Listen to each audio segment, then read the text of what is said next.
Melbourne, there wasn't too many crazy surprises in there until we get into the playoffs, really. There's so many teams right now that I feel are above NAVI, and Yeah. I don't even know where the list stops, really. I don't get what happens with Virtus.pro event to event to event. Like, there's always something stupid happening with these guys. And Astralis as an organization, like, have made so many blunders with hiring and staff outside of the CS team as well. But not making 5 majors and being this mismanaged, it's in the dirt right now. Vitality have had such a high right now. It's so many events back to back. They are going to be exhausted after all of this. This is Spirit's one where they can go, let us take it to them. It's episode 9 of the All About Counter-Strike podcast. On this episode, we take a lot of time looking at IM Melbourne, Vitality's incredible win, some of the pros and cons of the other teams in there, Falcons' rise to success, maybe earlier than what was expected. Then we touch on some of the roster moves coming in. We look at Astralis maybe having to sell the organization and the team because things are looking really bad after not making their 5th major. Then we give a bit of a preview on Blast Rivals taking place in Copenhagen, giving all of our predictions on the games, looking at who might be the eventual winners of it. And it's not as clear as you guys might think. Either way, stay tuned for a fantastic episode coming your way now. What's going on, everybody? It is the 27th of April, 2025. We're back for the All About Counter-Strike podcast. It's episode 9. We're getting through the episodes nice and fast. We had Ash on last time around before he ventured off to Australia, which is going to be a huge talking point of this whole podcast. It is 16:36 for me here in Ukraine. For Devilwalk, that means it's 15:36 for him. We're never in the same place or on the same time zone. How you doing, mate? I'm good. I mean, I'm a little bit tired. Woke up early this morning to catch the finals. And I mean, we pretty much expected it to be, like 12 or something to start this recording. Because we were convinced Vitality would be the bigger, name and push it through all the way in a fast fashion. It opened up that way. But now, a little bit on the tired, been screaming and shouting and, watching an unbelievable game of Counter-Strike. Dude, yeah. I'm sat here like, I missed the first map. It went really quick anyway. I was at the doctor's just having some tests done. I'm gonna go for surgery next week, which is kind of rough, but I didn't get to go to Melbourne, which is actually, I'm sad now we've seen how amazing that crowd was again. But watching this final online, watching it from home, to me, we're going to come into it later. We won't kind of spoil it all now, but best grand final in a long time, best match of Counter-Strike we probably had in a long time as well. Very unexpected, awesome way to watch it all go down. It was just nuts. But we need to go right to the beginning of all of Melbourne to talk through it all, right? Because we always do our review of what happened. You were going to bully me for my jersey. Yeah, I forgot you were wearing this jersey. See, I don't have the camera up of you all the time. Yeah. If you guys can't see it, do you want to just show it? Do you want to actually show these people your disgusting behavior? He's supporting Spurs, and he's going to lose to Liverpool later on today. Yes, that is correct.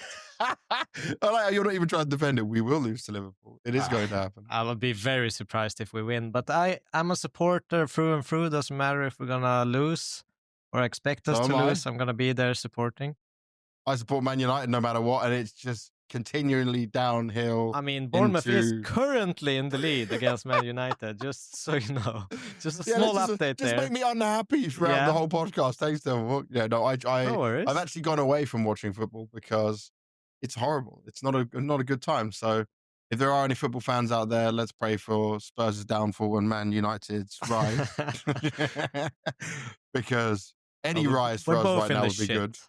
Yeah, bro, your shit is not even close. Like, when you get to my level, that's when you'll stop watching the game, you know? You don't ever want to get there. You don't ever want to get below you. So yeah, but I've had this for years. That's true. I had peak, but we've just continually I've been in this shit phone, now for so by long. the way, Banks. Move it away from the microphone. Sorry for anything stuttering there. Yeah, I'm just like lagging everything out. I have to keep my phone somewhat near me because of my diabetes alarm. So I have this thing that measures it all in there all the time. So sometimes we hear that go off. Actually, that happened on one of the PGL broadcasts. I was live and I had to like mute it in my pocket while doing the interview. That was multitasking to a whole other standard. Apologize and then continue the interview like nothing happened. But Melbourne, Yeah. okay, we'll just start with this. That like there wasn't too many crazy surprises in there until we get into the playoffs, really. Navi still fumbling. I'm going to start with that because it's the team I'm always supporting, like you are with Spurs. I will say Yep. that I'm not going to say the game against Liquid was worrying, but I'm now starting to see many different problems that are not fixed, and they're all coming together with Navi. That's how I describe it right now. It's not always the same problem, but it's now a lot of problems that are jumping up on each other. And I'm starting to feel very worried because Liquid is a team that they should be beating, especially Liquid in their current state. And I would say the way they came into that game was borderline embarrassing. I expected Liquid to win Anubis, for sure. But you had an 11-1 lead on Inferno and you nearly threw that to lose 2-0. At that point, I was seriously worried. I was scared for him. Yeah, I mean, whenever I watch Navi and I compare it to other teams right now, it feels like they're just staying kind of where they've been for the last couple of months. I don't see like, okay, they've really worked on this or that. It just feels like everyone else is getting better and they're just staying in the same position, which is worrisome if you look at, obviously other teams in the tournament like Liquid, they faced rapid improvement from last tournament. Obviously a little bit, we knew that would happen, but not to the extent where they could maybe beat Navi to clinch like a playoff spot. The pressure's at its highest as well, that last game to make it through. Yeah. You see, obviously Falcons, Vitality, Mongolz. I think there's so many teams right now that I feel are above Navi, and I don't even know where the list stops, really. Yeah, they're not even a consistent playoff team anymore that you can rely on they're going to make playoffs. Obviously, we're looking specifically at what happened here in Melbourne. But I will also say is we've always, and every analyst is always credited, when Navi gets some time, they have a boot camp. Well, they had time between Lisbon and Melbourne to work on some stuff. I think Alexi gave one interview where he was like, oh, it was mainly online practice. So they're still probably waiting for the boot camp before the major. If the major goes badly, like if they don't make playoffs, at least semifinals, there has to be a change.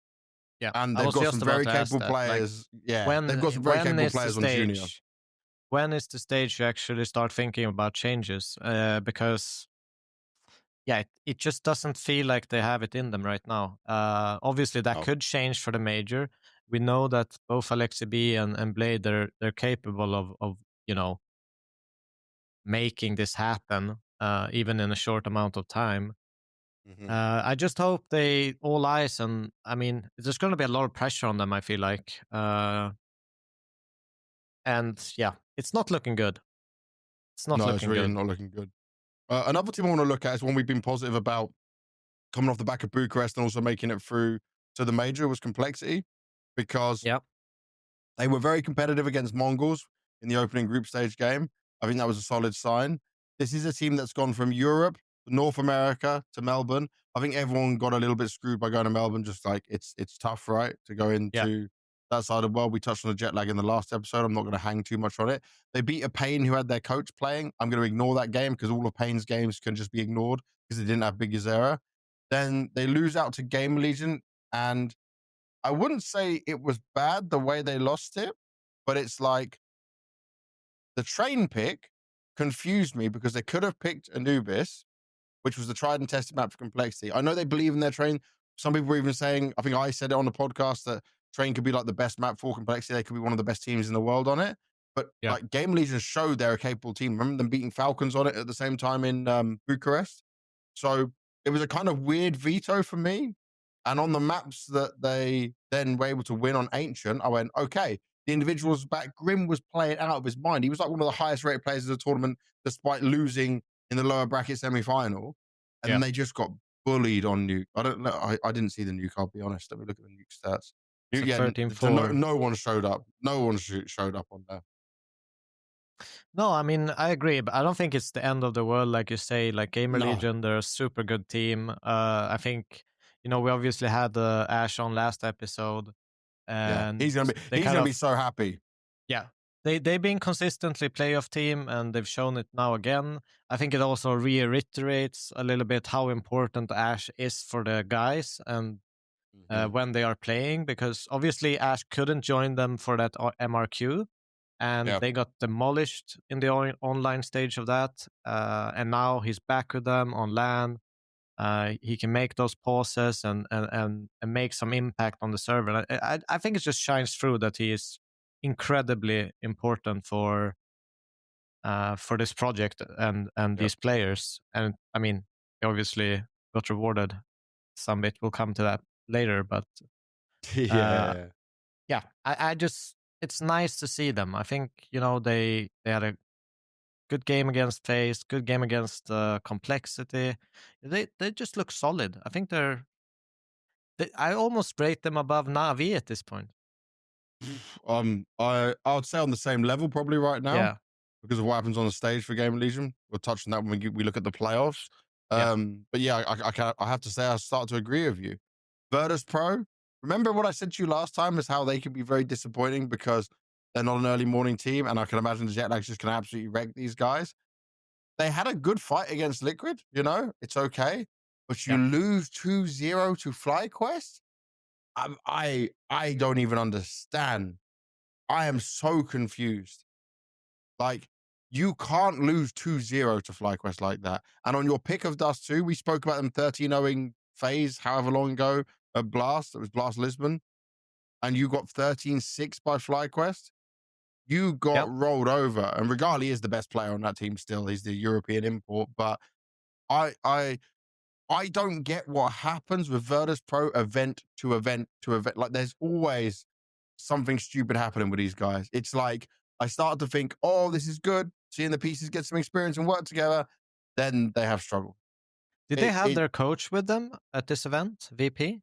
I know they changed coach, right? We're going to touch on that Yeah, later as well. But was Passionov with them? because I thought they released him before. Uh, Well, oh I'm yeah, not so sure. They yeah. might have not had. It seems like he wasn't in Melbourne. Yeah, so they might have been playing without the new coach or the old They coach. announced the departure of him mere hours after the team was eliminated from Melbourne. So I guess he was there. Oh, okay. They've gone through so many coaches, by the way. We'll come into this. We'll come Everson, into this. We're still talk, but yeah. it's embarrassingly how many changes. And by the way, as far as I know, more changes are made by VP's management when it comes to this as well. But it's kind of strange. Who else is worth looking at? Saw I don't really care too much about on this. Like, I didn't expect too much from them. Same for Big and 3D Max. 3D Max, I think, will be upset they didn't make playoffs. We like not looking too much at the games, but they lost the game Legion 2-0, beat Big 2-0, and then lost to FaZe 2-0. So it's like kind of up and downs in there. Yep.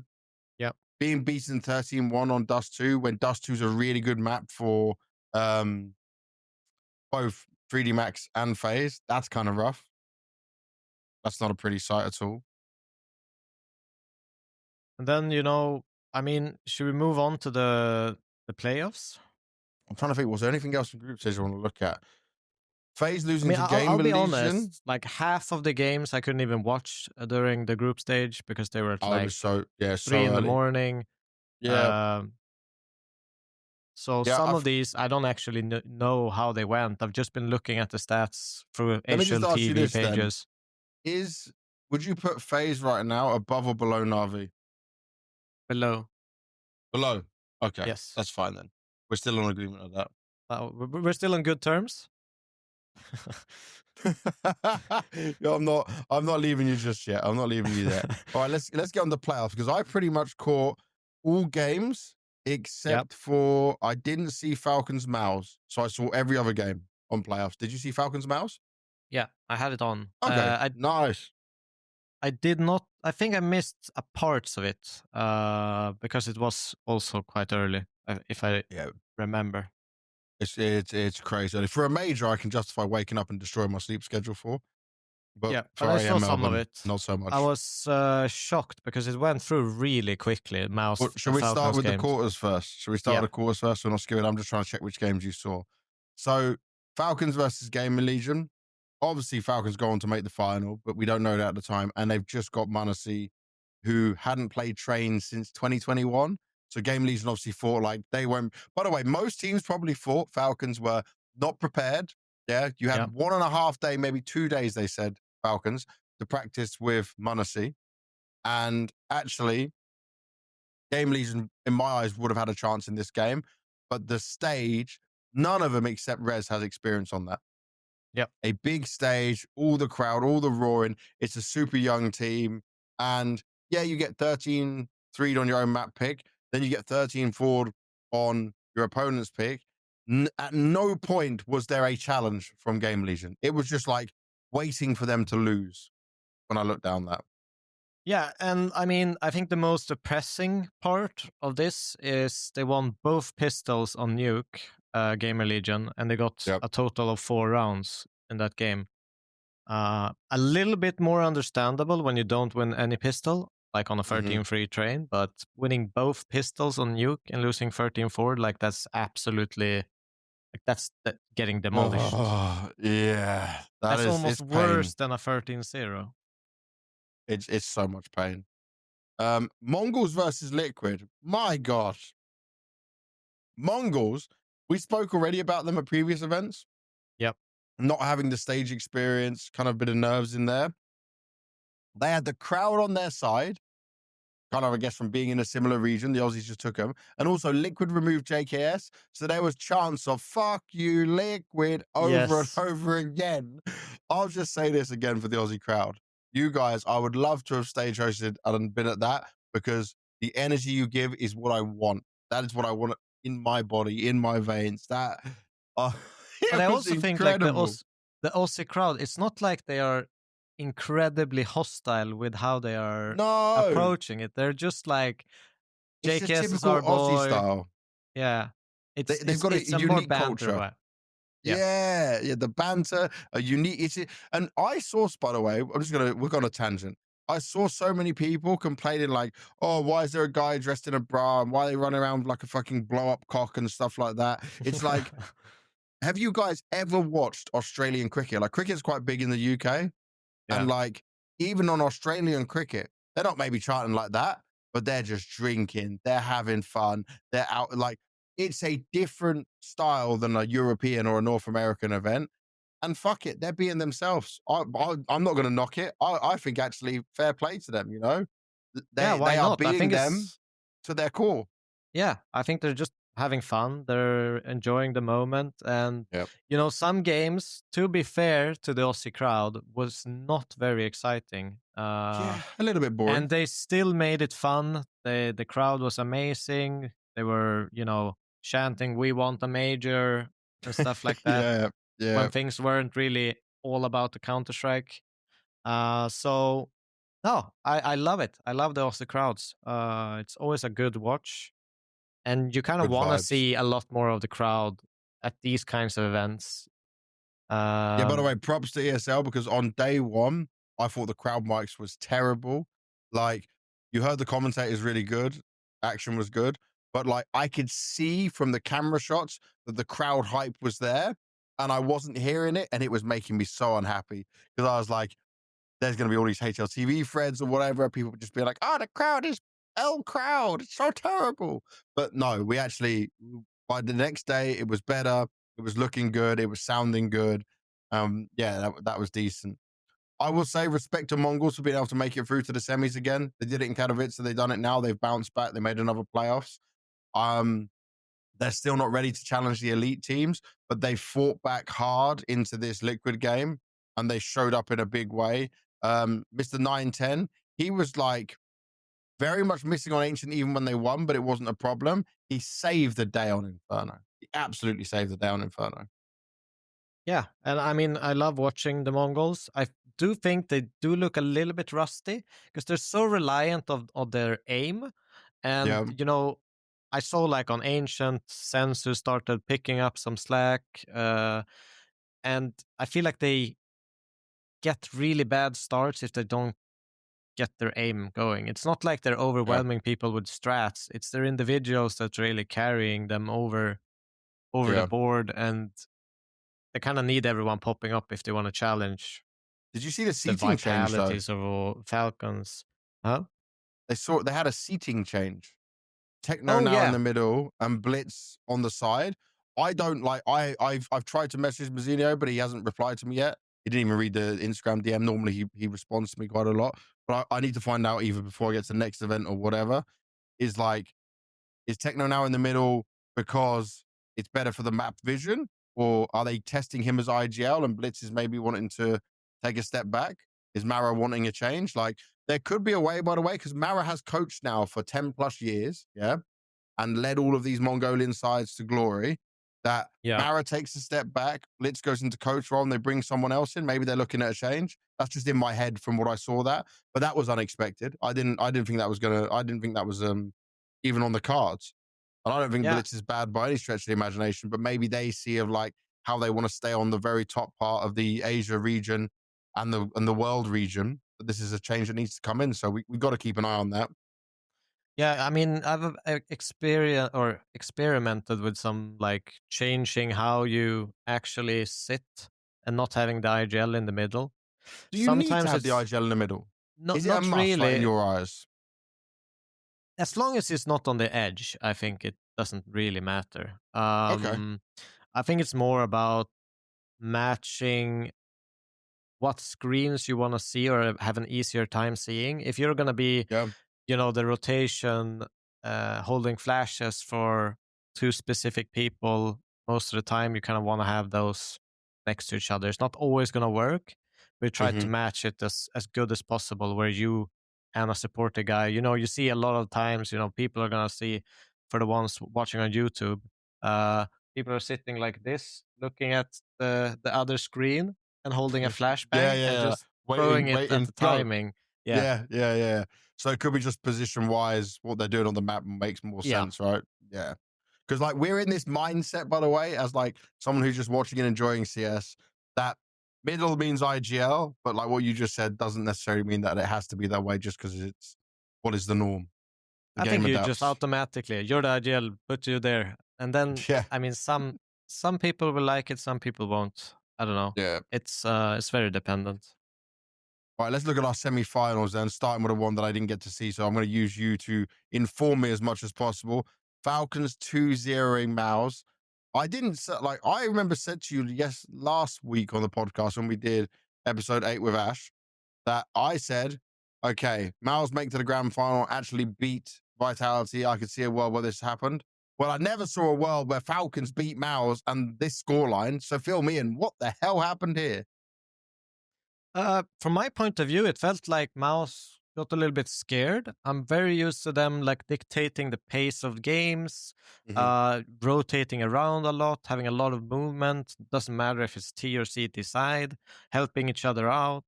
Today or today, this semifinal, it felt like Falcons could slow the pace down a little bit more. Yeah. Especially on that nuke. Felt like they couldn't really get anything going. Niko had kind of a free reign on yard. Soshan never really caught up. And it just went into, they lost a duel after waiting a long period of time in the round and then just kind of over pushed. They tried to take lobby control every time, got, destroyed in hut as they double pushed. There's a lot of these rounds where it felt like Falcons had always the upper hand. They always dictated the pace of the game and the tempo of the game. And I feel like that's a good way to neutralize mouse sports because Mm-hmm. they are very dependent on their kind of free flowy game. They're not set in positions. They're moving together. They have creative ideas, taking initiatives and moving around the map. And they never really got to that point in this game. Um, they were just waiting and getting destroyed by Niko. Obviously, And everyone pitched in, but I feel like Niko was kind of the center point where everything started, where he got an entry and they had to reactively move it and got yeah. punished by Falcons. And do you know what's crazy is like when I looked at this in how I'm thinking mindset wise is Mals in general, Mals NXT, they were winning all the academy leagues, right? So that on this roster, that's still Torji, Yimfat, Zershan, Yimfat less so because Munacy already gone to G2. But like these guys were always performing very well, even against Munacy when he was putting up insane numbers. So I thought like this is going to be some epic clash, like this is going to be a great game. And then I see this and I'm thinking, okay, maybe not. Not at all. So that's how Falcons booked their grand final spot. And that was a boring game. Both semi-final games were boring. Yeah. That's just a fact. Like Mongolz didn't stand the chance when it came to Zywoo went absolutely Super Saiyan. And he was on another level. I felt like Mongolz, I won't even put this down to Mongolz being scared of playing on the stage, because I don't think that's a fair way to look at this. They were scared of playing Vitality. They were not ready to beat Vitality. Not even close. And I mean, here again, if you look at Vitality had 11-1 or 11-0 on Mirage to start. Mongolz pick up one round and win pistol and convert. Get 3 rounds in total.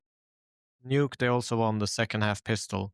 Didn't convert it, but this was distraction. There's 0 chance. I think it's the kind of Vitality we've been kind of hyping up, kind of been mentioning. You know, they are the top dog and no one is close to them. Not when they play like this. Jesus. Not much more to say on that one, really. So let's get into the grand final that we just finished watching a few hours ago. By the way, it started 9:30 my time and finished at like 4 p.m. It's now 5 p.m. That is a long day of games and action. But this was Falcons versus Vitality, an unexpected grand final, the best grand final in a long time, and also the best match so far in 2025. Because Lisbon was pretty good, right, with Mals actually making it more competitive this time, but it still kind of felt like it was in Vitality's hands. Falcons had a good chance to win this whole game. By far. They probably should have won it if we're going to be fair. They had their foot on the necks of Vitality on Nuke, and they must have believed in it. And again, I'm going to say, with 1.5, maybe 2 days of practice with Munacy before coming to Melbourne, obviously one of the most hyped, it is the hype mode. Rups was the hype move. This is the most hype move of 2025, Munacy to Falcons. And it looked like it was going to be paying off in a huge way. When I saw the result, 13-2, Vitality win Inferno, similar to what happened when they 13-0'd Mals, in Lisbon. I was like, cool. We're going to be filming a podcast in just a few hours. It's going to be I predicted 3-1 personally. But I thought it was going to be 3-0 after that. Guy, whenever they do really well on the first map, it doesn't go so good for them after that. That's for sure. Because Dust 2 was certainly winnable for Vitality, and it's a great map for them. But how long has that been Falcons' like go-to pick, the one they have the most confidence with, no matter what players they've got? So good effort and hold from them to be able to do that. But I don't know. I mean, how much did you enjoy this? I think it's been. I think this is the best game of CS2 so far. Oh, by all of CS2, I actually we'll take that. Yeah, I think it is hands down. There was so much going on. Even if you look at like we move into train, this is a map where Falcons could have easily won. They fumbled against a full eco. Was it a 5-7 and 4 USPs? If I remember correctly. There was like Magis made a mistake. He lost an AK when they pushed lower and upper on B, on T side when they're T.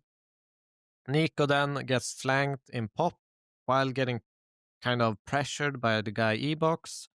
And then just everything turned into chaos for the 3 main guys. They didn't know how many were pushing from behind.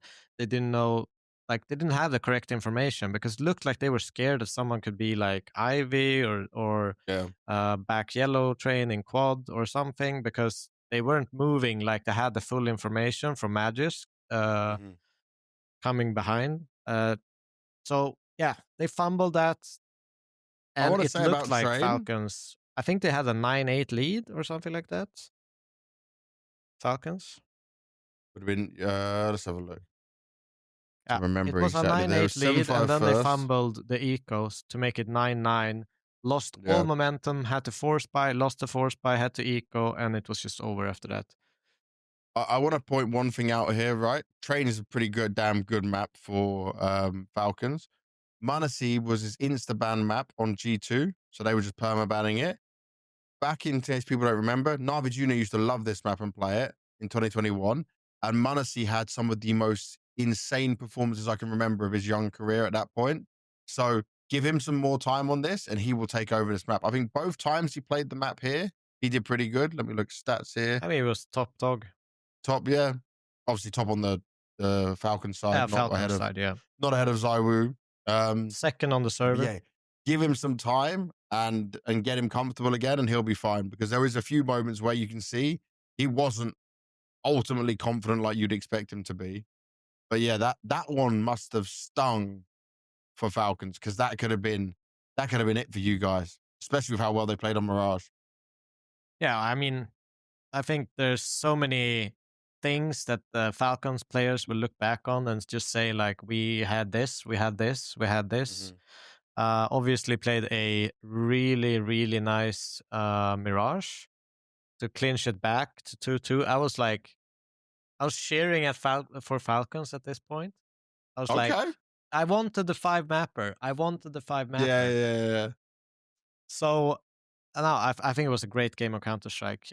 It felt like if we take away Inferno, anyone could have won any of the other maps. Yeah. And that's so surprising with how dominant, especially when we speak about the games that Vitality had in Melbourne up until that point, was like, they didn't drop a map, right? I'm just going to make sure I remember this correctly. Or I just talk out my ass. Yeah. 2-0 FlyQuest, 2-0 Liquid, 2-0 Falcons already, 2-0 Mongolz, and then they get into the grand final. Now, there's two ways to look at this, right? There is hella amount of pressure on Vitality because the Grand Slam, that's sitting in your minds, being able to do it, everyone expects you to win. Then you've got Falcons with zero pressure because you've just come together. At that point, you're like, we got 2 days practicing. Let's see what we can do. I mean, they can always lean back on that. Monassi just came in. We need more time. That's your best excuse. Yeah. Anyone will buy it. Anyone.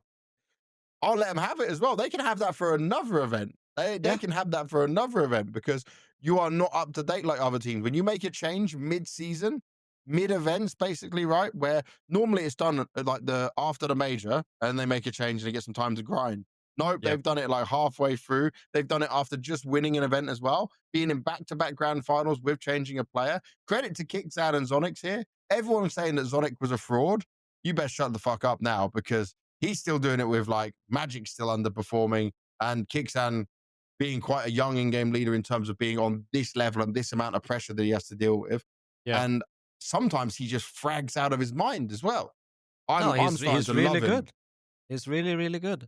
I'll mention an additional point, though, to the Monassi change, because I think a lot of people might not know exactly what you have to go through when you go into a new team, new setting. It's not only learning how other people are playing. Usually in a Counter-Strike team, you'll have nade sets that are completely renamed. All the strats are named differently. All the nade sets are named differently. Is it positions also named differently sometimes? Some cases, there will be positions as well, especially for a map like that has come in recently in the pool, like an Anubis. There's going to be positions which are just called way differently.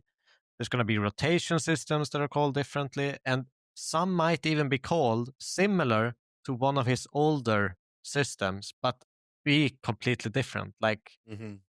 So there's a lot of new language you have to learn when joining a new team too. It's not only knowing the grenades and doing the right thing at the right time. It's all that language that needs to kind of be processed and put into your head, and can cause a lot of misunderstandings, believe me. That's another thing that people are not even talking about on the desk or anything. All these other things that he has to go through on top of just coming into a new team.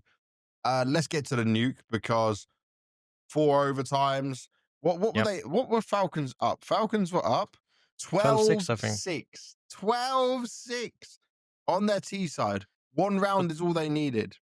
I think the worst part is, I think when they had 12-6, I think they had.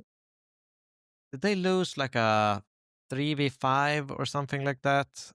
It was something along these lines, but it just threw it away. They also had like a 4v3, I think, when the eco when Magis was the last one alive, coming from ramp, and they planted behind. So there was so many situations they could have won, even in regular time. Just clinching that one round. They had all the positions, they had the weaponry, they had the manpower to do it, but they just fumbled under the pressure. And to be fair, there was some speedy retakes from Vitality that kind of made it possible. If they would have taken a more slow approach, I don't think they could have even attempted these kinds of retakes. But they were so quick and swift going into it that they never really got a chance to blend together at the afterplant.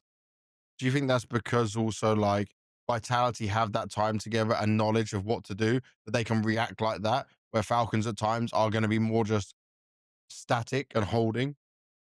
Yeah, there's definitely parts of it, because I think the more you are as a team, you learn these triggers. Like they obviously knew someone was pushed far towards ramp, probably weakens their kind of defense towards long and short. And they also never really got into these positions like behind the silo on lower to kind of block and bait for the afterplant. I think they got caught in the middle of the bridge part. They were fighting, right? Yeah. Yeah. So there's definitely things that you kind of like, okay, if the opponent is doing X, we have a chance to do Y. And if we do it fast, swift, there's no chance that they can hold it. So these kinds of trained maneuvers is definitely something that is more common in a team, obviously, that play together a lot. Yeah. But it's also the reverse for Falcons, where who is positioning where and what are the most important positions for our afterplants. Those can be different in all teams, and I'm sure there was some misunderstanding there. Yeah, and that's bound to happen when you've gone through these changes. I felt so bad, but how often does this happen in a game you watch? It goes to overtime, and the team that desperately needed that one round just wins the next round. If Falcons get that T round, they're like, why couldn't we do this before? I know economy comes into a factor, but it happens so much. So many games we watched, it's like gets overtime, and then the team that hadn't been winning any rounds, how many Vitality won? 1, 2, 3, 4, 5, 6 rounds in a row. And then Falcons like, yeah, we got the overtime round.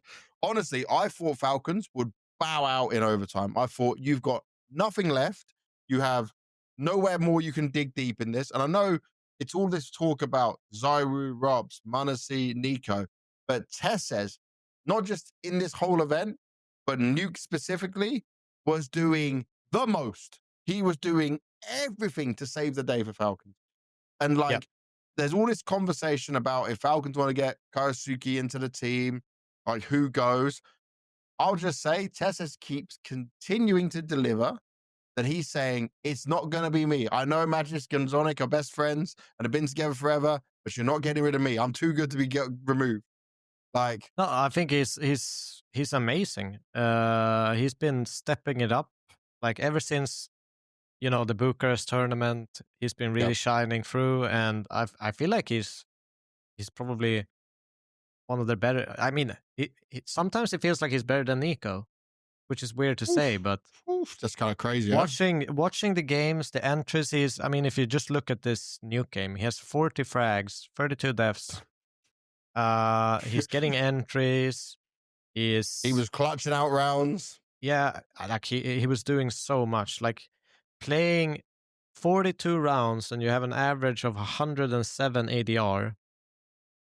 Nuts. That's pretty nuts as a rifler. He was the best player in the server on Nuke. No one even on Vitality was able to match him. No, he was by far the best player. And he was so close to clutching it and winning it a couple of rounds as well. He was in a couple of 1v3s where Messi came behind him from heaven. There were so many like good Counter-Strike moments in this game. I even if you look back at that Mirage, there was this like Monasi shot when they jumped out of BFs that was just like lightning fast. and the whole arena is just like, what the hell just happened? Oh, you know, but as you're touching on Manasi, though, did you see when they cut to him when it was like the celebration of Vitality and they cut to Manasi? He looked so sad. Like Yeah. he played a good series, but obviously we know him as a player.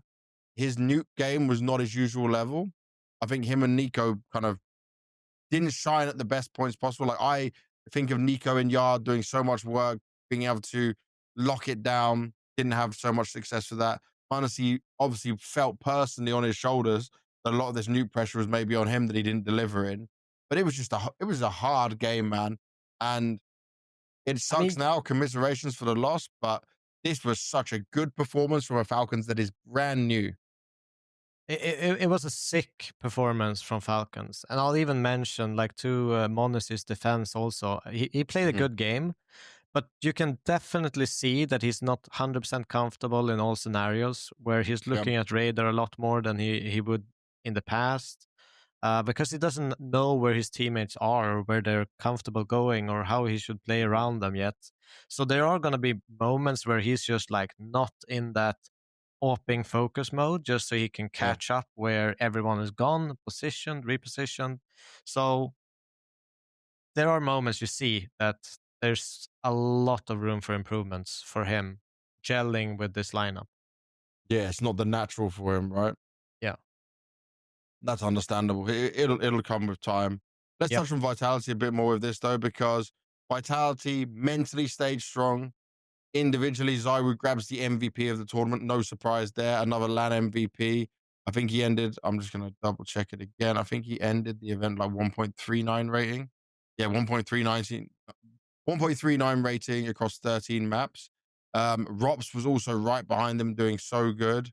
I feel like this team right now, if they can go through games like this and still come out top with all that pressure, and you've got the Grand Slam, respect to Apex as well. Did you hear some of the voice comms when he was mad at the team?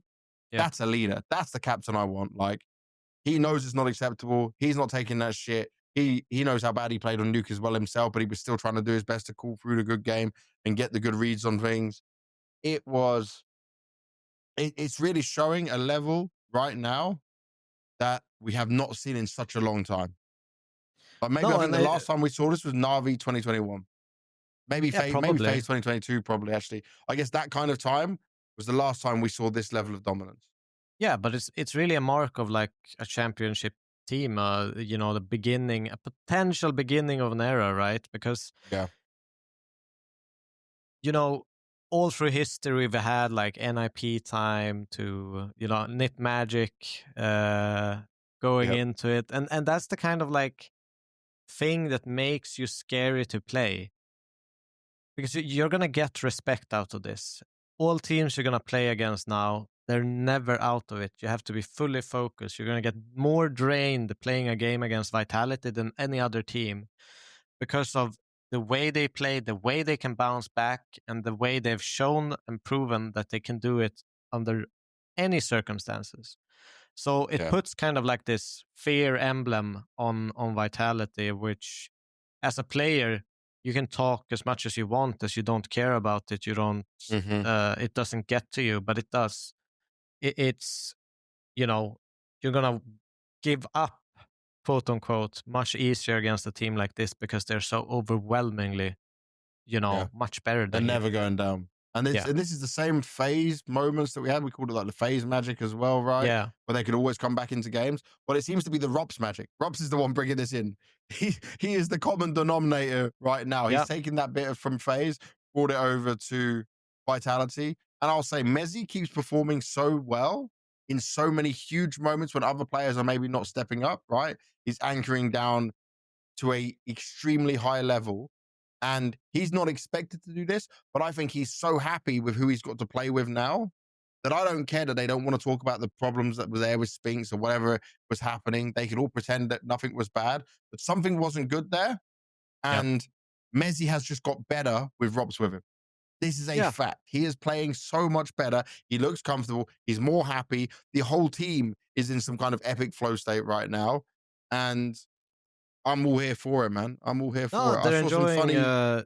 enjoying life. And Rops, one thing I mentioned about him, what makes him so good, it's not even all about the fragging, right? If you watch Vitality, you'll see a lot of the times they're going into a site with 4 men, they are fighting, they're throwing all their utility, all the rotations are coming in, and they just, all of a sudden, they just turn back with the bomb, and they have an open bomb site on the other side. Rops have crept through, taken all the space, Yeah, and they just win the round for free in an afterplant.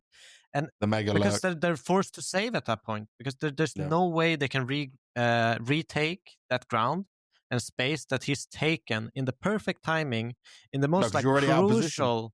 Yeah, and it's just done. And you'll see it game after game after game. Doesn't even matter what map it is.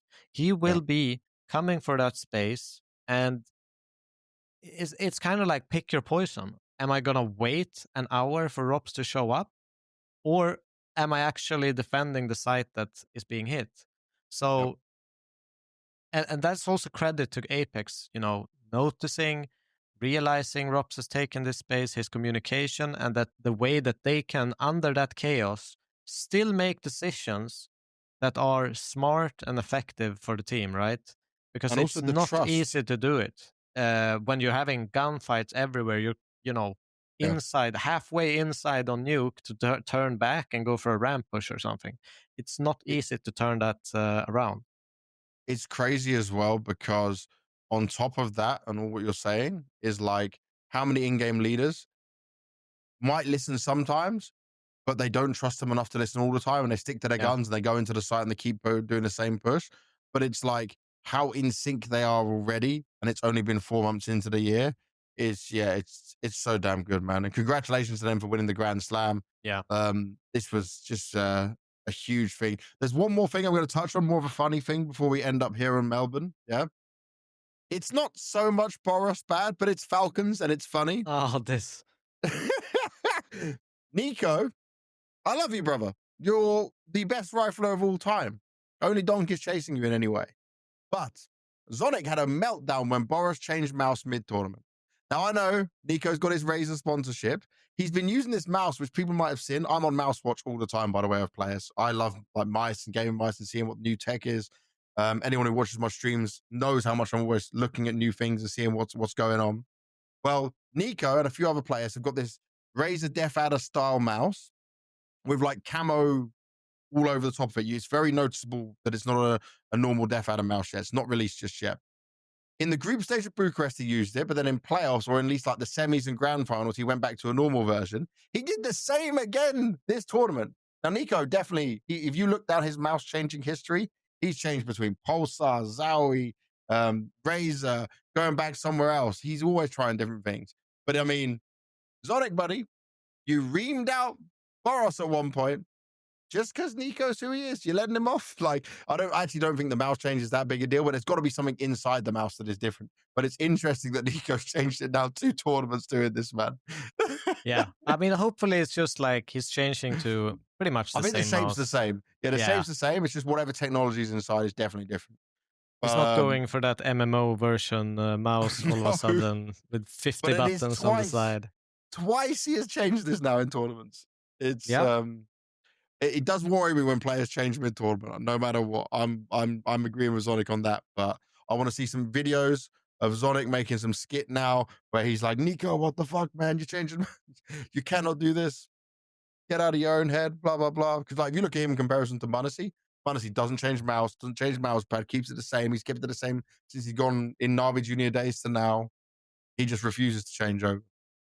He's stuck in his ways of doing it all. Which is good. Yeah, it's very the consistency is so important. I'm gonna look at let's have a look. So yeah, Zywoo named MVP, so that's another one for him now. Yeah. 17 big events. He's continuing to surpass Zywoo. So simple, sorry, should I say? And that's 4 in a row. That's the 4th in a row for this year. That's crazy. That Very is impressive. actually crazy. And super consistent.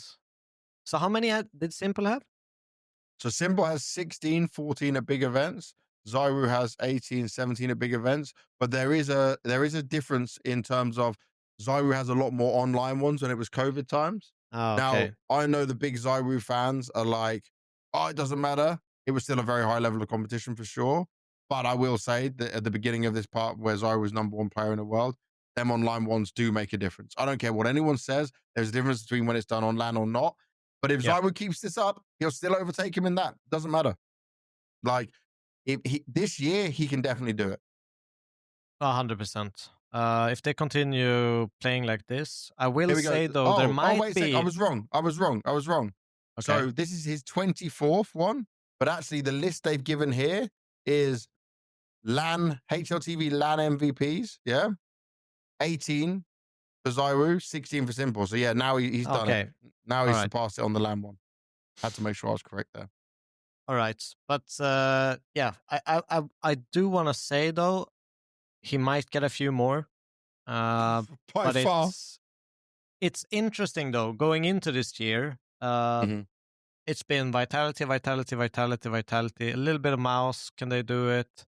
Yeah. I think this major is going to be shaping up to be insanely interesting. And it's not just going to be Vitality, #1 on my board, like rock solid. If Falcons can continuously improve, we have Mouse Sports who can do it. Spirit See what and Spirit NAVI can come bounce back backs. There's so many things that it's making it, to me, like shaping up to like a 5, 6, 7 team could potentially win this tournament. And we've not had that in a while. Yeah, and it also kind of makes it even more impressive for Vitality if they do, because it's a very competitive Counter-Strike scene right now. Even though Vitality is dominating it, it's not because there's a lack of opposition. So, yeah, I'm super hyped for the major. I want to see everyone just come there, guns blazing. I want to see NAVI in their best shape. I want to see Mongolz. I want to see Aurora. I want to see all of these like amazing Counter-Strike teams just go in there and bring everything they have, because this could be shaping up to be one of the most competitive majors we've had. Yeah, definitely. No kind of sure thing winner looking at it. That's definitely would be a case. All right, let's get into our actually, one last thing on IM Melbourne. Crowd was win. Production was okay. There's a few mistakes for sure. I would definitely say it didn't look as clean and polished as what it always has been in ESL's case. I will say Vitality win was a good way of them getting it done. And there was positives of looking at just why Australia still deserves, no matter what the times it is, doesn't matter how early the games are, why Australia deserves more big events like this for sure. Yeah. I agree with that at the moment. This is looking nice. 100%. But my favorite parts, I love doing these bits, it's roster moves, because there's still roster moves happening and there's some craziness happening. We'll start with the big one. We have to start with Astralis, because Cadian's gone. Cadian has gone, and they're going to have a loan of Hooksy for the meantime. He's just going to be, I don't know if it's a loan or he's just going to be on like a trial, basically, right? Yeah. And they actually removed Casper Straube. Yeah, he came from Heroic, I think. Exactly. So now basically, that's it. Hooksy's a stand-in, not a loan. He's a stand-in. And for him, this is a golden opportunity. I said that this is probably the most pressure Hooksy has ever had coming into this one, because they are in such a bad position. I feel like, with no offense to Cadian, Hooksy should have been the first one they called in anyway, because it was so weird that Cadian had to swap from AWP into Rifle, and it didn't look good. But this is the bottom of the barrel for Astralis, because 5 majors missed is insane. For people to understand, the money that comes from majors supports a lot of these teams and organizations for just having their stickers in the game. And for a team like Astralis that has huge fans all over the world for what they've done in the past, for the names they have, it's rough. Like, these players, some of them will have big salaries, and that needs to be paid. So now we've got Hooksy, Stair, Yabby, Stown, and Device. And I think actually we'll merge these two things together, because I put a link for it for you, Devilwalk. Media, Astralis exploring sale of organization and CS division. That's how bad things have got. Like, there was reports before of Astralis going like bankrupt, and Astralis as an organization have made so many blunders with hiring and staff outside of the CS team as well. Like, a lot of the people I know who were very high up in Astralis of old are not there anymore. They sold their shares, but not making 5 majors and being this mismanaged, it's in the dirt right now. And I'm looking at this news. This is the first time I'm reading it. Okay. The old, what do you call it? COO of NIP, Yes, Jonas Gundersen, mm-hmm. is expressed interest in acquiring the Astralis organization. He was there, by the way, when Device joined NIP. He was there Yeah. all the time. He was always around. So that's something interesting, but yeah, this is obviously, as you say, it's a consequence of them not being able to have that continuous success. They've obviously paying players of major quality, and they're having that kind of salary, and that not showing that kind of results for 5 consecutive majors is pretty damning. And I mean, this is the consequence, right? So, well, and also just look at this, right? If you think of, for people who don't really understand this, missing those 5 majors has probably cost them between $5 to $6 million as an organization. And yeah, in no matter what, you pure still have to pay your money salaries. You get profit. pure money that comes in, yeah, that you need to pay the players, that's run the excluding organization like with. how it's obviously much easier as an organization to get sponsorship deals, Yeah. etc. Remember on with B&E, you're a we used to team get in the just major. major ones. For Yeah. B&E, we used to get just major sponsorships, right? They would come in, sponsor the team for the major, give us a bunch of money. Yeah. You know, that's how this can work as well. So yeah, this is no surprise really. And I even heard rumors that Astralis would not be playing as Astralis at PGL Astana. There'll probably already be a different team by then. That's how quick this could go. But also, like Astralis, the organization selling the team only, or yeah. Okay. Well, they might close. They might sell the whole organization, but they could do it under a different name. It depends who wants to buy them, right? Whoever goes for it. So what Yeah, I but why heard is would that you? whoever, Okay, so, but some would be people might weird just to want to buy buy the them and then team, right? just change the name. If it's someone who might already have an organization, yeah, Ah, and then okay. they say, okay, I want to buy this team, and so Yep. I'll buy just the team for this much money, take on all the contracts and the salaries.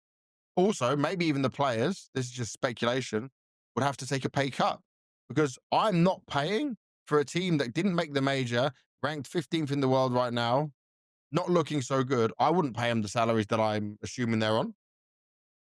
No, I wouldn't either. It's kind of rough. It is kind of rough. So yeah, they're cost cutting. By the way, this is a thing I've been speaking about on stream as well. People are asking like, oh, there's less talent at events at some of these events and stuff. I wasn't at Melbourne, but it's not about just like me. Like there are less commentators at some events. There's less analysts at other events. There is a big cost cutting thing going on in esports right now. This esports winter that we spoke about for like the past year and a half. This is a real thing. Like this is going on right now. And this won't be like the salaries are so high. Some salaries will have to come down. So buyouts for players are so high. Some players just aren't being bought out. Look at Simple, look at Perfecto. They have to wait until their contracts are completely up, you know? So this is kind of where we are in the world right now of Counter-Strike. We may be the best esports in the world, but the money is doing a bit of the yo-yoing at the moment. Yeah, it's unfortunate, but at the same time, it's one of these things. I have no doubt in my mind that we as a game will survive it and We come always through do. stronger. Yeah, You just need to. People we have need no to other sometimes. evidence. But dude, the thing that gets me is like, if you've been paid all that money for a long time, yeah, and you're the number 1 team in the world, cool, then you can say you justify it. But then sometimes if the adjustment's happening, you just have to take the lesser salary. You have to take a little bit less for your work or whatever you're doing. Yeah. If you really want to do this as much. It happens in so many sports. It happens in some boxing matches where someone's on top, he's getting paid like millions per fight he has. Then he drops down and he's not going to be paid that same money. That's just the way it works. That's how it will work here in esports as well. Oh, it is. And, but it always takes like for a market to kind of adjust to all of this. It takes some time. Oh yeah, look at all the madness going on in the world right now. We still have the war. We've got the idiot Trump in charge doing all his madness as well. I'm not going to get into politics, but like, just look at the stocks and things. You know, everything's going crazy. Everything's changing. So it's all affects the world. It all affects everything. And do you know who's also been affected by all of this? They might have gone insane. This is a nice segue. FURIA. We spoke last time about Molodoy, the Kazakhstani player coming in. Well, we've now added Yakinda, who also speaks Russian, so those two can at least communicate together. Molodoi has said he is speaking English or learning English. But the FURIA team right now, remember when we did this last time, they benched Cello, both me and you agreed. They've benched Skulls. Like, oh my God, like he's one of your best players, the most consistent ones. I didn't expect him to be benched, and you bring in Yakinda. Yeah, I mean, it feels more like a gamble move based on potential, because I think we all know that Jakinder, when he's in his like that VP shape he was in, he was obviously one of the best riflers in the world at that time. It Entry was a long time ago fragging, now. it is, but it feels like it's kind of a move based on potential. I don't know if it's a move based on that maybe this is one of the final years for Fallen, that maybe he's gonna try to Yeah. call it quits. I don't know about that, but Well, no, he put a video out in Portuguese, and then people have like translated it. But yeah, basically, like Fallen is doing this kind of last bits of juggling and moving pieces around until he takes a step back. So obviously for him to not be playing, but he's yeah, also going to be on the rifle during this as well. So he's having a Cadian moment of going from AWP to rifle. Molodoi is going to AWP, and then Yakinda's coming now as well. And also they're all going to speak English. So I don't know. I said it couldn't get worse for Furia. Right now, this looks like it will get worse for a bit, but their obviously plan is to dip a bit and then come back up and make some magic work. But yeah. But this is I'll do say I think all Yuri, Fallen, Case Roto, they have really good English, so that shouldn't be a problem. no, it shouldn't be a problem, but it's still not your It's native not your way you've always native played tongue, you know. CS. It's gonna No. be there's gonna be some problems, but this is their run at trying to get their way out of it, I guess. Yep. Maybe I'll be completely blown away, you know. Do you say thumbs up or thumbs down to the move? What's your overall impression of it? So I already tweeted about this, right? And I'm lucky I got a lot of Brazilian fans that helped educate me on this.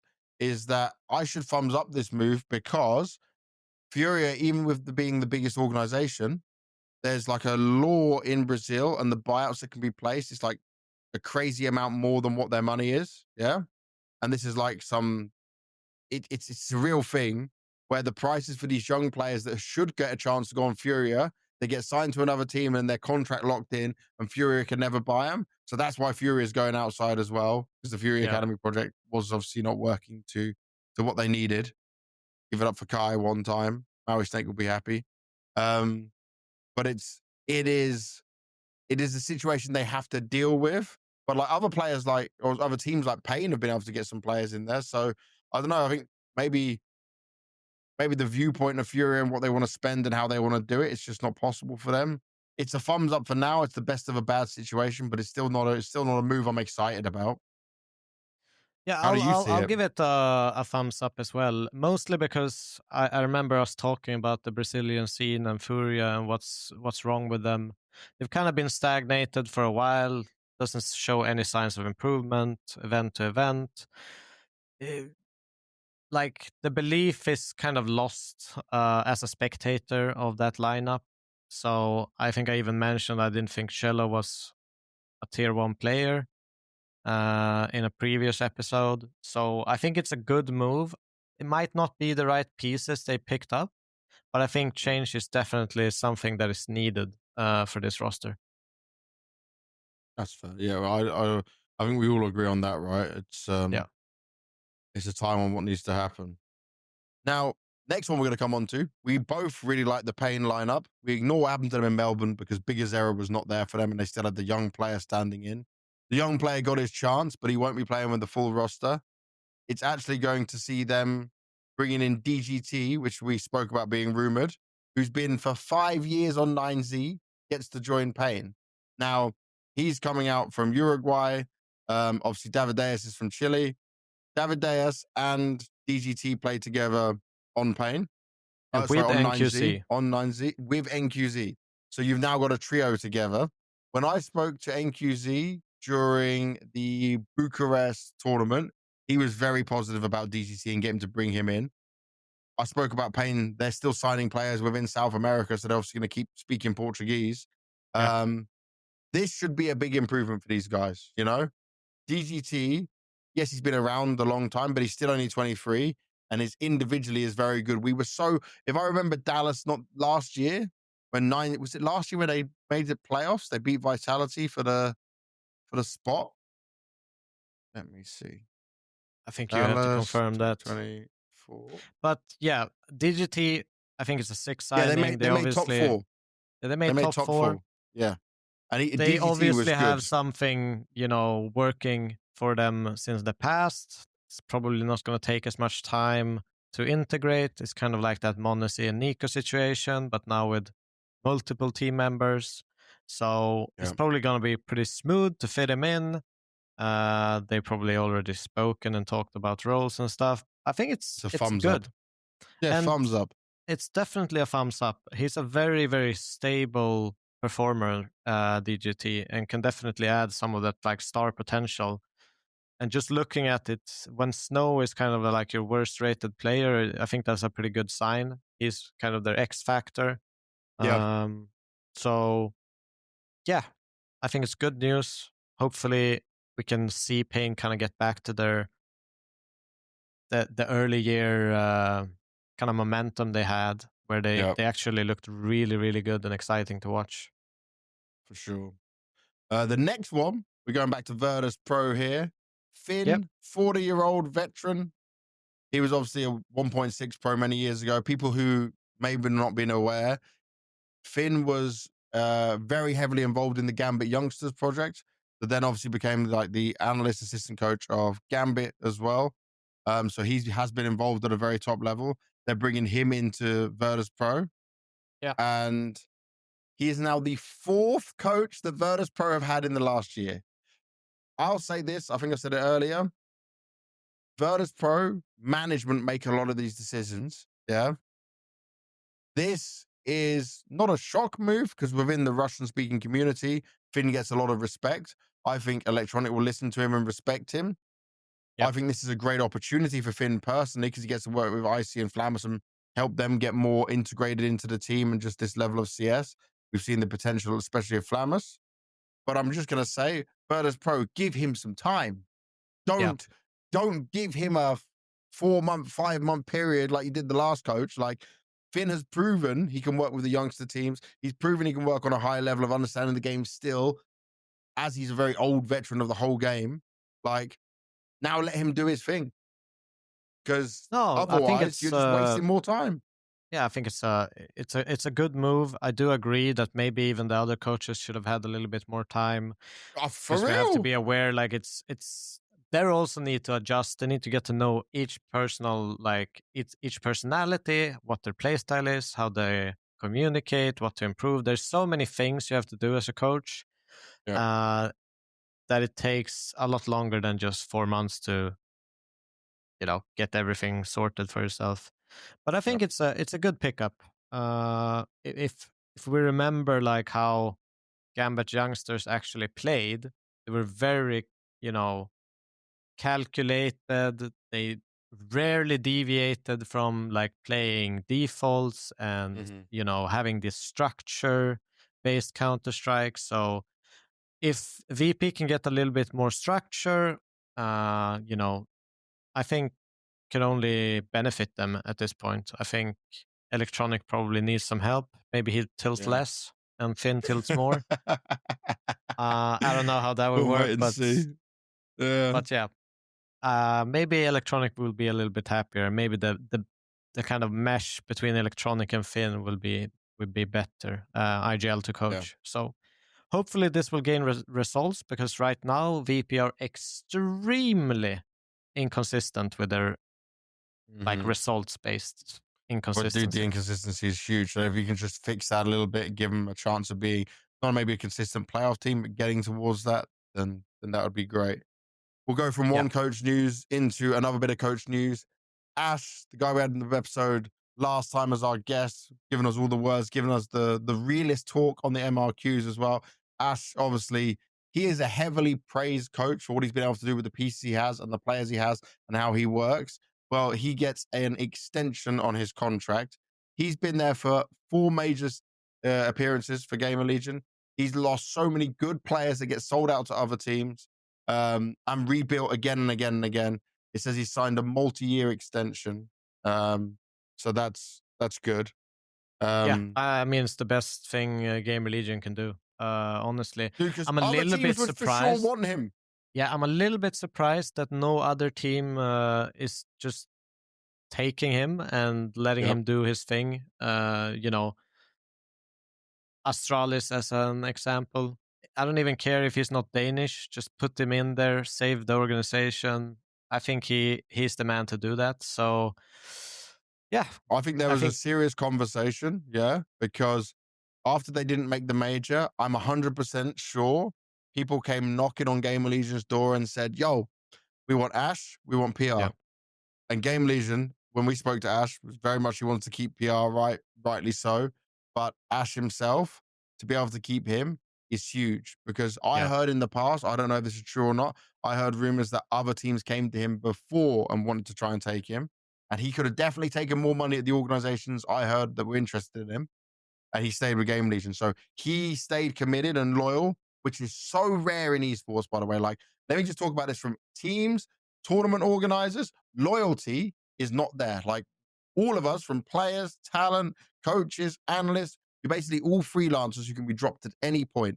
It is a yep, huge bit of risk where you might just lose your job the next day and not know what you'll be doing. Like, I'm not at so many events. You're not coaching anyone right now. You're not at any events either. Like, this can happen where players just get put on a bench, like Dexter recently, even when you perform well, you know? yep. All these things can happen, and you just have to take the L. The loyalty's not there. So if you can offer value and agree on the terms correctly and you're happy and they're happy, like, that loyalty is so rare, and it's good to see. It's refreshing to see. I'm happy for him. No, it's great news. I think. What else could you ask for from Gamer Legion? Both in No, terms of the lineup, the players, probably. You know, you could talk about G2 not, holding on to their big stars. I think Ash is the big star in the yeah, Gamer Legion right now. Rare to say that about a coach, but I think that's the case. I agree. I fully agree. We're going to go on some not so nice news right now. I think we spoke about it before a little bit, but Yeah. Jakem, obviously, he's completely done for on BC.GAME now. I think his whole career is done for as well. It says these accusations of $300,000 of gambling debt. Now, I spoke about this before and said about how obviously a lot of CS, a lot of esports is backed up on the gambling, the case openings, even in what we have in Valve case openings. It can be a problem. It's about how people get supported on this. I do remember though, like they said they were going to try and help him with this, but it seems like it didn't get better, you know? Well, it seemed Um, like if I read like the BC.GAME tweet, yeah, I don't know, I don't have it here, but it seems it's at like the they bottom of the didn't news really post. have the full picture. Okay. Because at the beginning they wanted to help, and now they're Yeah, I looking for a think they've stand been in for trying Dallas. to help, but obviously more things have kind of gradually popped up, as it seems to me, to a point where we can't really, Yeah, this is you too know, much now. yeah, And it's shit for his team, man, as well. Like, you had problems. Like, so he also claimed Jakem had owed $50,000 to Smooya, which is crazy, but that was paid back by Kassad. Jakem scam skins from Hampus. BC.GAME Esports promised to pay and they didn't. It's it's such a horrible situation. So again, I'll just say, if you know anyone who's got a crazy set of problems when it comes to the gambling, the skins gambling, or anything like that, just make sure you try to help them out. Don't let it get to this stage. Don't enable people where possible as well, yeah. because it's very sad for someone who, I will say, Jacob still played very well. 31 years old. There was moments where I think he was on Apex. He looked like just a young player owning and fragging out and playing really, really amazingly. This is just the sad part of what we have in the industry right now. It is just sometimes It's terrifying. not even only in this industry. I think most people nowadays that grow up have someone or have known someone that has been addicted to gambling. at this point, because it's everywhere in our everyday life, and it's such a huge thing, posted on pretty much everything that we use today. So obviously a very heavy topic. It's really, not excusing any behavior Jakem has done. Yep. It's a sickness, and these people need extensive help. Now, coming away from that, going into a bit more event news, YallaCompass Spring 2025. If people remember that, there was actually a VRS event. I think it had bigger prize money. It's 300K for this online thing that happened between April 17th to 20th. I have a lot of information on this because obviously the teams that were there for it originally couldn't play because the MRQs got moved in. Now, what I don't like here is that Valve approved this. The MRQs changed the dates. Like we got the dates come out, and then a lot of the teams that were going to play here in Qatar, where it was originally due to be hosted, the prize money was 600,000. They had to reduce it to 300,000. I heard that Yalla reached out to Valve to say, "Can we just move the dates?" They were told no, so they had to keep it on those dates. Then 7 teams had to be replaced. So Oh my god. before, right, the teams that were there, let me just look. There was Aurora, 3D Max, VP, Pain, and MIBR, Complexity, and Astralis as well. And then they ended up with having BetBoom, Namiga, Ents, Nine Pandas, Partisan, Medisport, Nexus, Passion. Who else have we got here?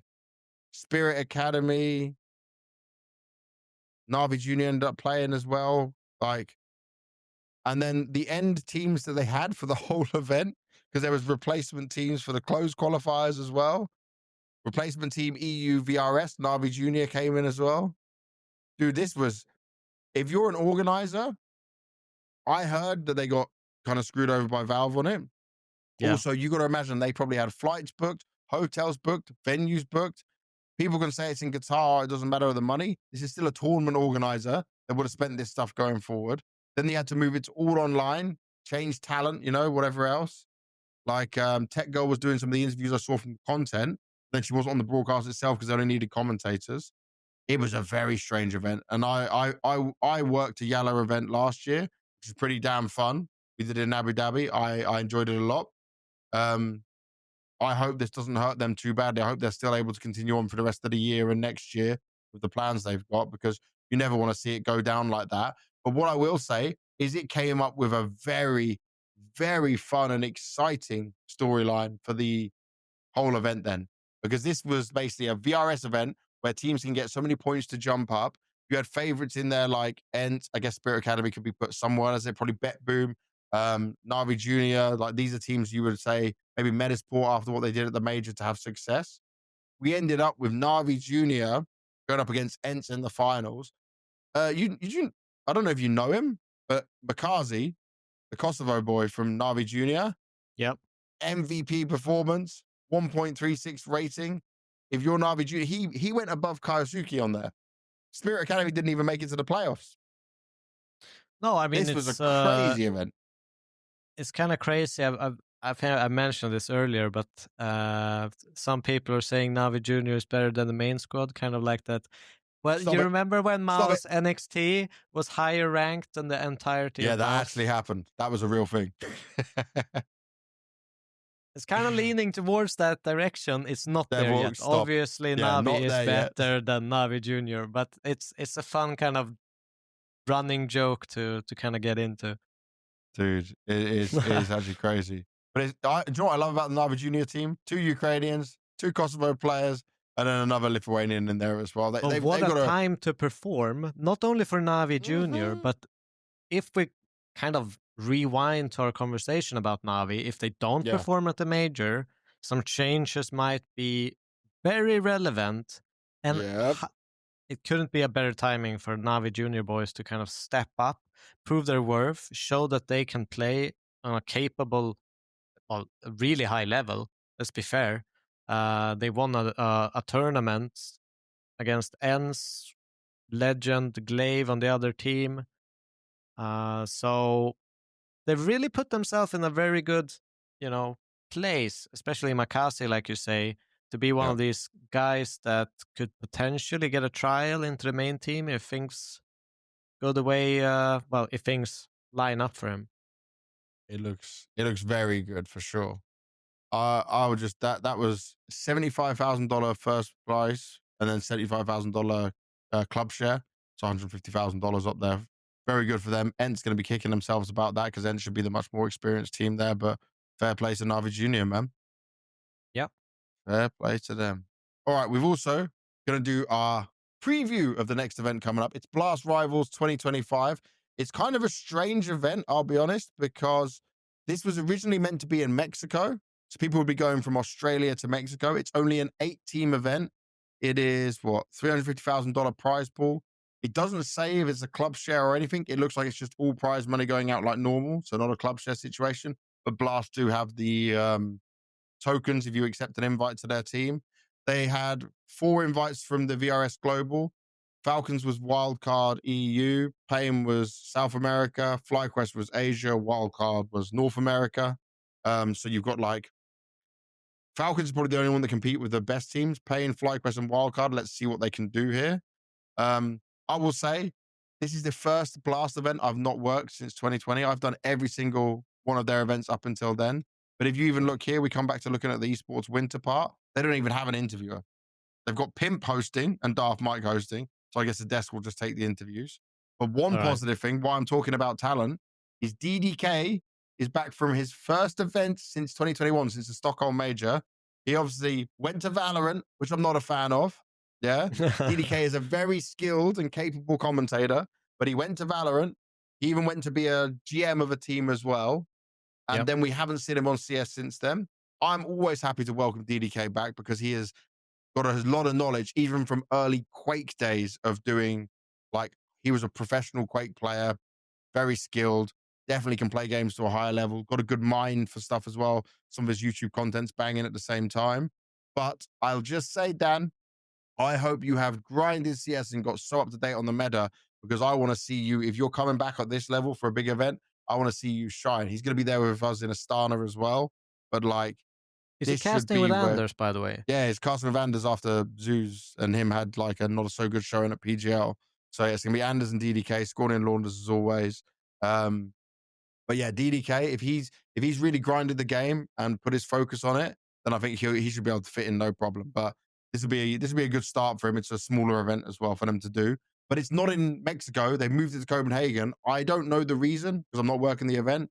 I'm just going to guess from what I heard from teams. They were not so happy about having to travel to Mexico straight after. That would have been just crushing. That's so hard. Yeah, like Melbourne this starts, to Mexico. Yeah, it starts in 3 days from now. So Wednesday is starting. And they're going to have to fly for a whole day, anyway. Be jet lagged at the same time. So Is this the tournament Vitality lose just because they won the Grand Slam? And also they're jet lagged as fuck. You think they're going to land? Vitality will land on the 28th. Maybe the 29th. Like late 28th, early 29th. And then they play on the 30th. I kind of want to see like a Spirit Falcons final. Spirit should be dominating, by the way. They already skipped Melbourne, so they should be in great form. It was a health issue why they didn't return Melbourne, but yeah, there should be something there at least to fight for. I kind of feel, I don't know if this is true, if they skipped for health reasons or... well, that's what they said. They said they skipped for health reasons. It probably has something to do with the jet lagging purposes as well. If that's just my guesstimate, they probably, telling the truth. We can only assume so, but this is just my own kind of conspiracy theory jumping into things. Just so they are more prepped and more energized for a long major run. Yeah. I do think though, this event's kind of a strange one because it's only 8 teams. Yeah. So we're going to get a lot of best of 3 games in there from the start. It's groups A and B in it. Group A has Vitality, Wildcard, Mals, Pain. So Mals and Vitality in the same group. Group B has Spirit, FlyQuest, FaZe, Falcons. Like, is it the same concept? 6 teams in the playoff? Yeah, so you're going to get... Let's have a look.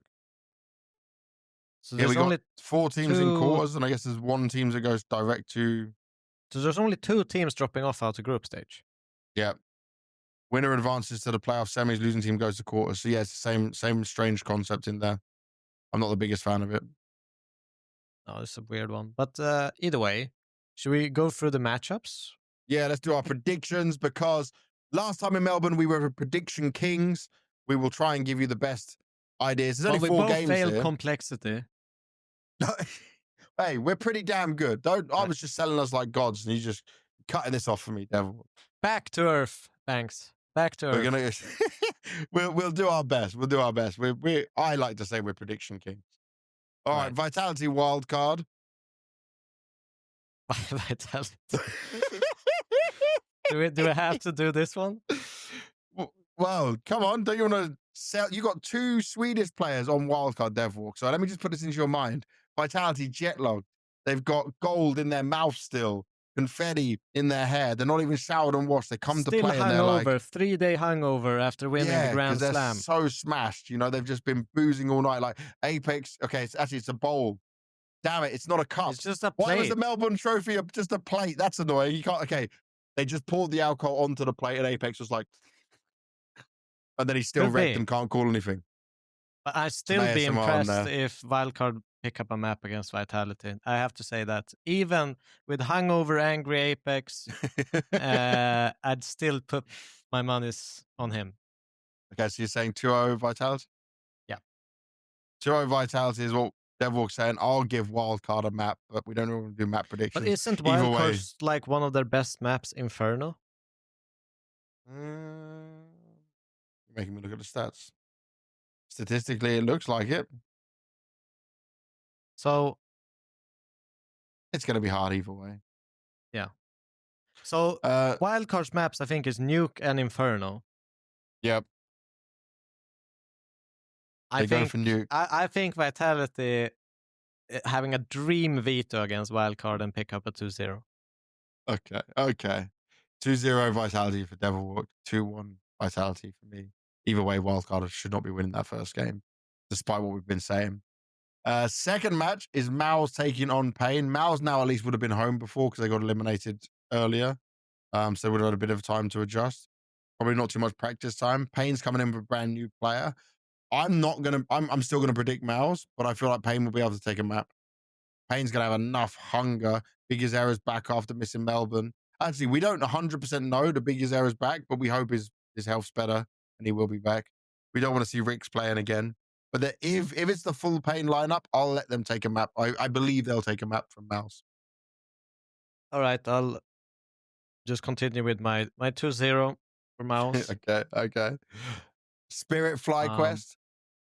Spirit Fly Quest. Obvious. 2-0. 2-0 Fly Quest, right?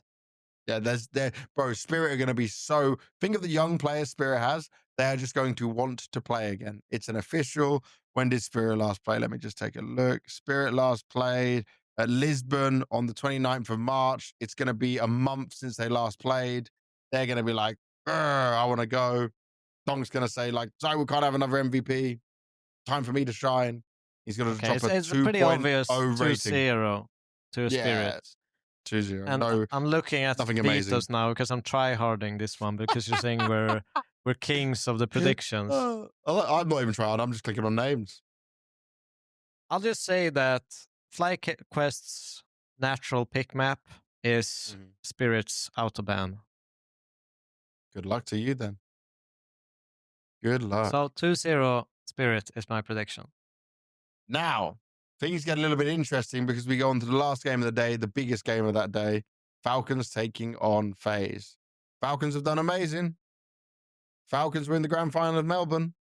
Falcons should win this, but I feel like just because it's FaZe and Carrigan, they should be able to take a map of some sort. I think it's last possible. Last time they faced off, it was with Dexter, though. It was at Bucharest.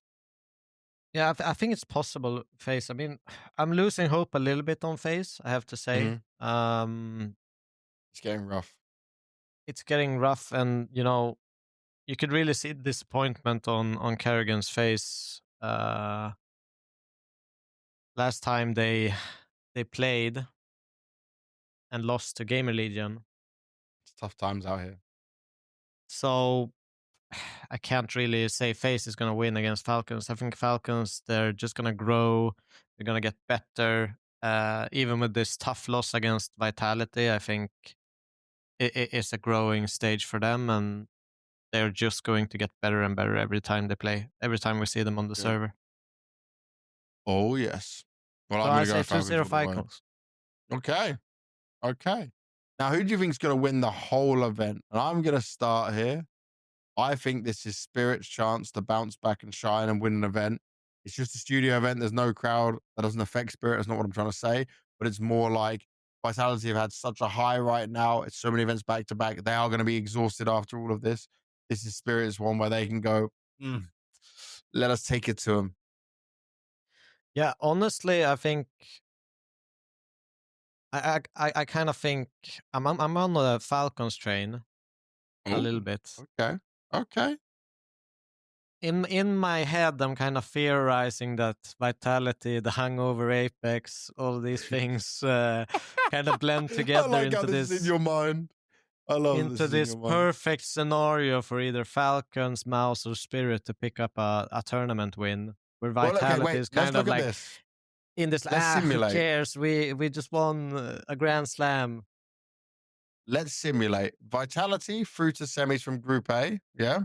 Yeah.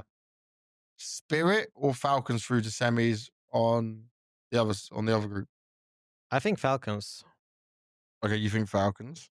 So that puts Spirit to face Vitality in the semis.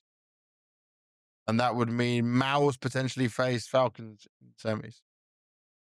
Yeah, That and means then we have Falcons a do get the grand final. Spirit Falcons grand final. Oh. That would be crazy good. So you think Spirit will beat Vitality?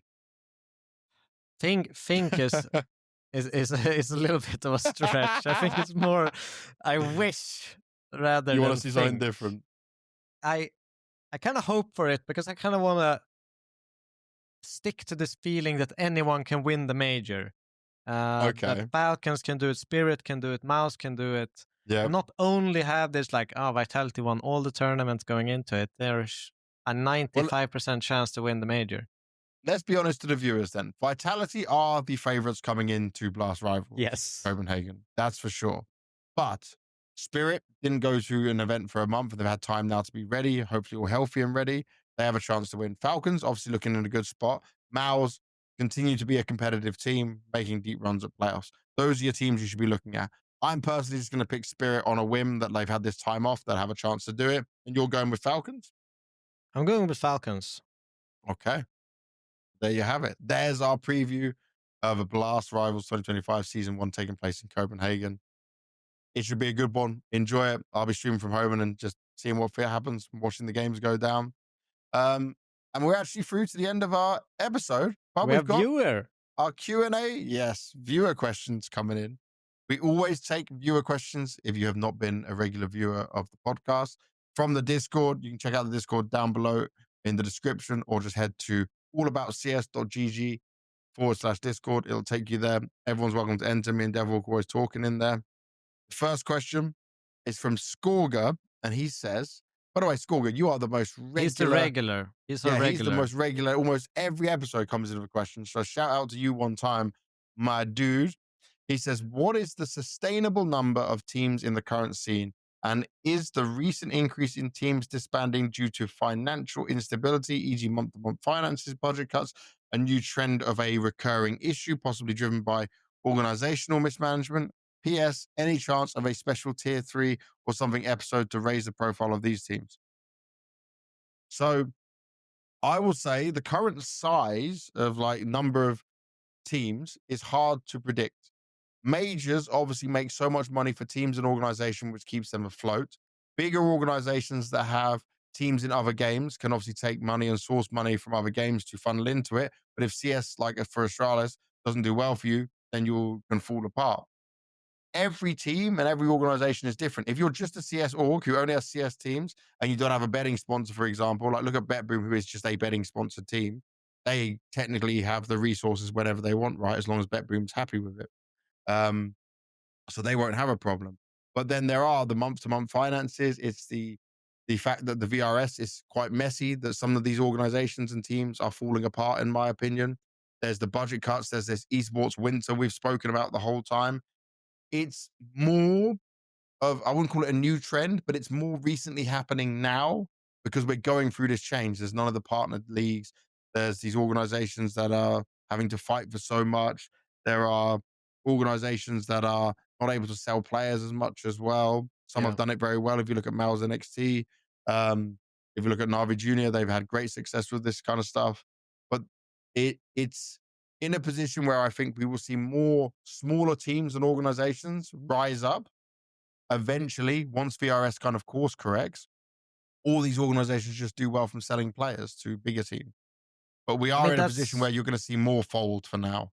yeah. I mean, I think that's the big issue right now is security of, we've heard NIP talk about it with and other teams that are folding. They don't really know what the path is right now. They don't Yeah. know what do we need to do, what do we need to achieve to actually make this, sustainable for themselves. So Yep. right now it's like, throwing money in and flipping a coin and see what's happening if you're going to win or not. And Yeah. I think teams, if they're going to survive in the scene, they need to have, a route they can take where, okay, if we do well here, here, and here, and, we have a development in our team that is going in this pace, then we could make this work. Right now, that doesn't really exist because of the confusion surrounding VRS. So, as Bang said, I think a lot of teams are going to fold until that pathway is a lot clearer for the smaller organizations. Because no Yeah. one Look wants at to just Fnatic. throw money into the sea, like that's Yeah. essentially without knowing that you're ever gonna see it again. Look at So I Fnatic think, as an example, though, right? yeah, We spoke about them making their biggest buy of Jambo, and they were a very mismanaged organization, but they've been able to prop themselves up from being successful in other games, and the legacy of their name. Some of the yeah. newer teams and orgs don't have that ability. So I think it's. I mean, do you're always gonna have these like tier 3 orgs where their business model essentially is finding young talent, um, you know, them showing themselves in kind of these lower tier tournaments and then selling them off, right? That's a business Yeah. model that some teams survive on. That obviously requires that you have like an Ash or someone up and coming that knows the scene, Yeah. Who's plays actually doing their around with work, their players. research. Yeah. So like you can I think it's very hard as an organization to just have I'm the CEO and all of a sudden I do all the scouting. I think you have to be there No. on the ground. You have to know the players. You have to uh, But the play, timing, faces and see the actual potential in real time for that to actually be a hire business someone that like isn't Devilwalk. just betting and gambling. So Exactly. yeah, I think it's tough right now, but hopefully it will get better. But right now, I just see the organizations kind of dropping more and more. He also said, any chance of a special tier 3 or something episode to raise the profile of these teams? We touched on a little bit of stuff beneath what's the tier 1, but it's, I don't know. I don't think it's something I'm going to focus on just yet because it means we would have to watch a lot more. So I'd need more time. Devil would need more time to be able to watch that because otherwise it'd be really stupid to do a episode just on I that mean, tier 3 stuff just and thinking not be about it, it fully would be, informed. if anything, it would be kind of blended into maybe a silly season where we look at specific potential rumors and stuff going in from other Hmm. teams and checking those kinds of results, not Yeah, who might be able necessarily to doing go a up? special on one team or the tier 3 scene in a whole. Yep. Yep. The next question comes from John G. And it says, why do the Falcons have a star on their jerseys? They haven't won any majors yet, have they? No, they definitely haven't won a major. I actually have a problem with this. I should probably just message the Falcons CEO and say, you need to change this because major stars came from Astralis initially because it was like to the stars. Then Vitality won one. If I'm right, let me go check right now on Apex's jersey because I believe they have a star on their jersey. They do above their logo. So that Yeah. should be just for major winners. Navi don't do it, even though they have 2 majors, for example. Not all organizations do. But Falcons one's weird. It's because they had the Esports World Cup, which obviously comes from Saudi Arabia. It's huge. they were the organization that won the big trophy at the end and all that extra money from the Esports World Cup. So that's why they put theirs on. But I would like if they changed it to a different symbol, because for Counter-Strike, it doesn't make sense when other teams have done it only for the majors. So it's a good thing you spotted that. I'm not a fan of it, and I'm actually going to message the CEO because he was obviously very nice to us during the whole Falcons getting Muncie thing and letting us have the episode. I will say to him, hey, dude, can you go for a different symbol? Can we change something here? Because what happens when you win a major? People are like, what the hell is this? Yeah, you're confusing people. We're slightly confused. And also, if you win a major, then what happens? What are you going to do then? Star over a star? Yeah, that won't make any sense. There was only one other final question in here that was added not too long ago while we're actually doing the episode. He says, thoughts on Astralis wanting to sell the brand and CS team after missing their 5th major in a row? Well, lucky for you, Jack, soon. We covered it earlier in the episode, so hopefully you saw it. If not, if you skipped just to this to see if your question was answered, go back a little bit to roster moves, and we touched on it for you. Hopefully that answers your question all good. But we're at the end of it. So next episode is going to be the 10th ever episode, Devilwalk. We're already be at that point. It's been crazy. I'll say this, by the way. After the Muncie episode, obviously, it put a lot more eyes on the podcast. Me and Devilwalk have been working with the rest of the team that help us. There's Ivan, Noel, Zach, aka Adam. We are trying to improve things. We're going to try and improve some graphics. We're going to make some different like content and stuff that will come out off the back of it, because it seems that you guys really like the different style of podcast we do that didn't currently exist within the Counter-Strike space at the moment. If you compare it to like Talking Counter or HLTV Confirmed, which are both also amazing podcasts. But I'm so happy that so many people, we're nearly 100,000 views on the Muncie episode. Obviously, that was a special. But then there was like 6,000 people that watched the Ash one as well. So for every single one of you watching, I have a big lot of love for you guys. And I'm going to promise you, for me and Devilwalk, we will be here every time there's an event. We are trying not to miss it. Devilwalk's moved plans around his birthday. I'm rushing from events to do things. We will keep delivering for you guys. So please subscribe. Please keep sending the love. We're reading all your comments. We're replying to so much as well. Yeah, big thank you from us on all sides. I'll do this one. All right, Zuma. Yeah. What did you just do? I'll just. Huh? It's the fun. Like this. Yeah, it's a heart. Okay. I don't know. I don't see the heart in it, but I'm obviously dumb as hell. I don't really see the. I think mine's cooler. All right. Yours might be cooler, but this one is easier to do. Yours is easier to do. Yeah, okay, that's fact. Yours is easier. My hands are just ginormous and horrible, so this doesn't look good anyway. We're making hearts for the audio listeners. Muncie did this one. Muncie, audio listeners only. Muncie does this one. This one actually works better. That looks more realistic. That looks more like a heart. Boom. On that note, we're done. This was episode 9 of the All About Counter-Strike podcast. Thank you very much for watching. We'll see you for the 10th one, which will be done after Blast Rivals. And where would that take us to in the calendar, actually? So Blast Rivals ends on the 4th of May. So there'll be, covering up the end of Blast Rivals and then going on to PGL Astana 2025. Thank you very much for watching. See you next episode. Bye-bye.